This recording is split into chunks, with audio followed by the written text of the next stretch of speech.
Salve galera, bora reagir a mais um videozinho top aqui do SBT Sport Rio, trazendo as últimas do Vascão. O Vasco que está eliminado do Carioca, então não tem competição para estar jogando este mês. Tá tentando alguns amistosos aí, né? Seria bom conseguisse pelo menos uns 2 amistosos para medir a força do time, que o Carioca dá para medir, mas ficar sem jogar não é legal, né, pessoal? Era bom que o Vasco estivesse jogando para pegar o Brasileirão.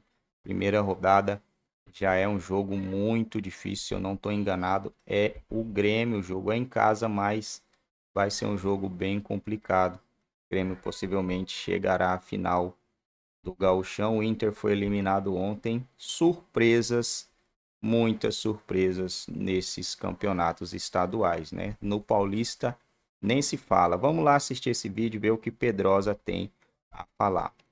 No Vasco, Emiliano Dias falou com a imprensa e atualizou a preparação do clube para o início do Brasileirão. Cadê? A eliminação do Vasco na semifinal do Campeonato Carioca parece ter ficado no passado. E o time quer seguir um novo rumo na temporada, procurando consertar erros e evitar comparações com 2023. O que aconteceu no ano passado com o que acontece agora é outro Vasco. Durante o tempo sem jogos, o objetivo da equipe é de recuperar atletas para o início do Campeonato Brasileiro. São os casos de Lucas Piton, Paulo Henrique, Zé Gabriel e Rossi. Eles se queixaram de dores musculares e não participaram do treino coletivo. Enquanto isso, o retorno de Jair e Paulinho ainda gera expectativa na torcida do Vasco. Ambos se recuperam dentro do padrão, respondem bem e estão 100% dentro do esperado. Já Galdames vai ter uma mini férias nesse período.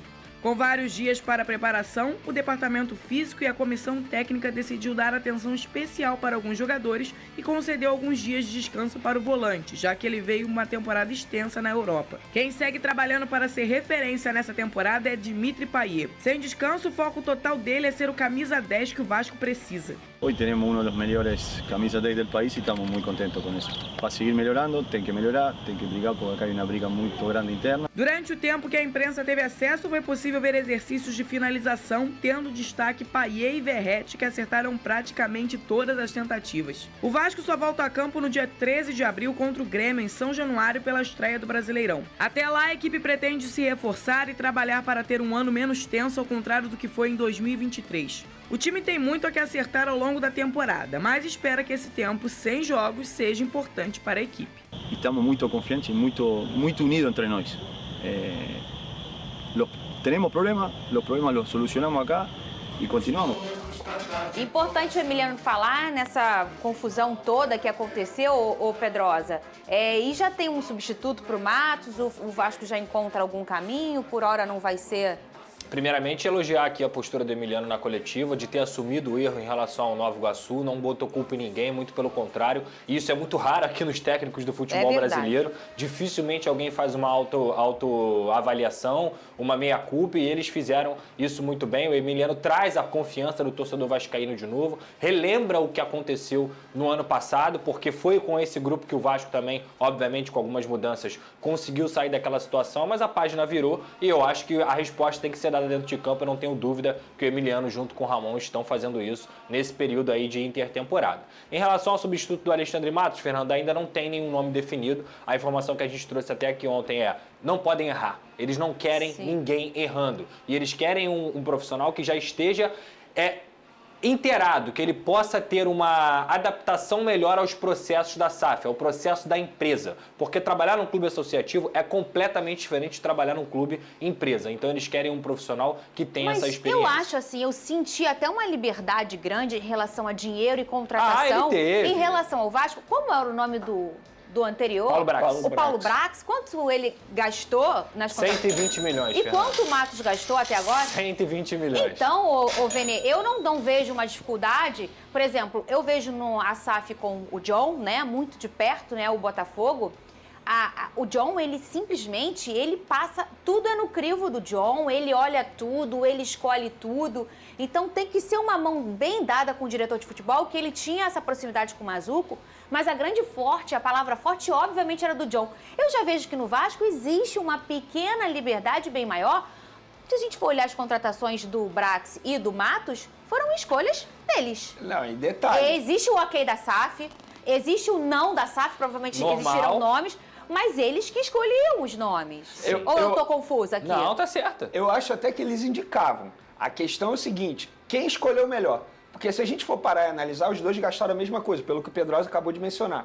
Mas quem tá dando conta do recado dentro de campo? Léo Jardim, que foi o Paulo Brax. Lucas Piton. Lucas Piton, que foi o Paulo Brax. O Paê, que foi o Paulo Brax. O Verrete, que foi o Paulo Brax. Léo. Eu tô errado? Não, o Verrete, na verdade, foi o Paulo Brax na segunda janela. É isso. Medel, Paulo Brax. Nenhum foi o Matos até o momento.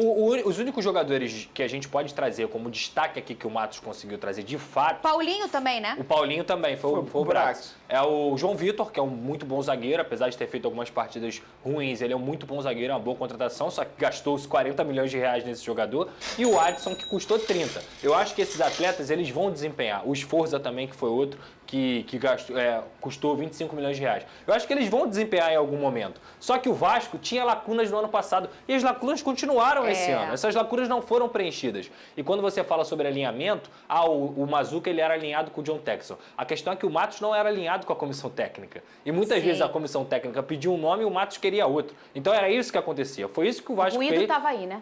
Foi isso que fez o Vasco ser, muitas vezes, não ser assertivo nessa janela. O Mazuco tinha um alinhamento e nessa total demora, o que acontecia? O jogador acabava indo para outro clube. Ia para outro clube. Que foi o caso do André pro São Paulo. Exato, o André Silva foi pro São Paulo por conta disso. Fernanda, esse papo de que não teve autonomia, esse papo de que não teve dinheiro, esse papo é tudo mentira, eu já trouxe Fernanda. aqui que isso não é história, não isso é história, isso não existe. Como é que você não tem autonomia e tem mais de 100 milhões de reais para gastar? E com nomes em que você escolheu, né? Que a isso empresa que eu breca, muitas vezes, por exemplo, o Pedro Henrique do Internacional, 33 anos. O Cuejá, a empresa não brecou. Não brecou. Não, teve que brigar, mas a empresa não brecou. O Pedro Henrique, sim, estava acertado com o Vasco da Gama. Acho que seria um baita de um jogador para ajudar. E foi brecado. Mas é um jogador, trouxe 10. Não, se eu tivesse a oportunidade de fazer uma pergunta ao Matos, eu perguntaria, beleza, era tão ruim assim, por que você não pediu para sair antes? Complicado. Olha aqui, que bacana. O nosso querido Mauro Betting lançou ontem na sede da Gávea uma biografia do Galinho de Quintino. Bom, galera, é isso aí, rapaziada. Não tem muito o que falar, né? Não tem muita notícia do Vasco, não tá saindo nada, até porque não tem jogo, tá tudo parado. Eu acho incrível a gente estar em março e está tudo parado, cara. Não ter futebol. Em março. Sendo que na Europa está no final da temporada, né? Março, abril, maio, junho ainda não, tá no meio ainda da temporada lá, né? E aqui a gente tá tentando começar a temporada, Vasco tentando organizar um amistoso, eliminado do Carioca, não tem Sul-Americana, né? Não vai conseguir disputar a Sul-Americana muito por conta de erros de arbitragem do ano passado, infelizmente. Olha o que causa um erro de arbitragem, né? Foi incompetência e tal, teve muito isso, mas na medida do possível aí o Vasco lutou contra a arbitragem em vários jogos, né? Contra o Santos, então os caras tentaram salvar o Santos de tudo quanto é jeito, né? Brasileirão, Rei Pelé, a tentativa gritante de tentar salvar o Santos de um rebaixamento, e aí entre o Santos e o Vasco eles tentaram jogar o Vasco no buraco, mas acabou virando contra o Santos aí, e isso acabou tirando o Vasco da Sul-Americana. Aquele gol contra o Palmeiras também, né? Aquilo lá, pessoal, foi o maior absurdo do ano. Aquilo lá foi assim, o gritante, um erro gritante que aconteceu no futebol brasileiro. Foi aquele gol do Vasco ter sido anulado. E um golaço Puskás, né? Que golaço, mano. O cara domina no peito e chuta pra frente. Novo lance. Gera um novo lance. Essa é a regra. E aí, os caras vão lá e anulam um gol que poderia ter sido uma vitória. E aí o Vasco poderia estar disputando mais uma competição, fase de grupo da Sul-Americana. A torcida seria bem legal, bem interessante. Se o Vasco desse um encaixe, poderia chegar até bem longe aí nessa competição. Mas infelizmente não deu, né? Quero deixar os créditos ao SBT Esporte. Eu pedi a você que ainda não é inscrito aqui no nosso canal, se puder estar dando essa força, essa moral pra gente, se inscreva no canal, deixe o seu like. e até o próximo vídeo. Valeu, galera. Fui.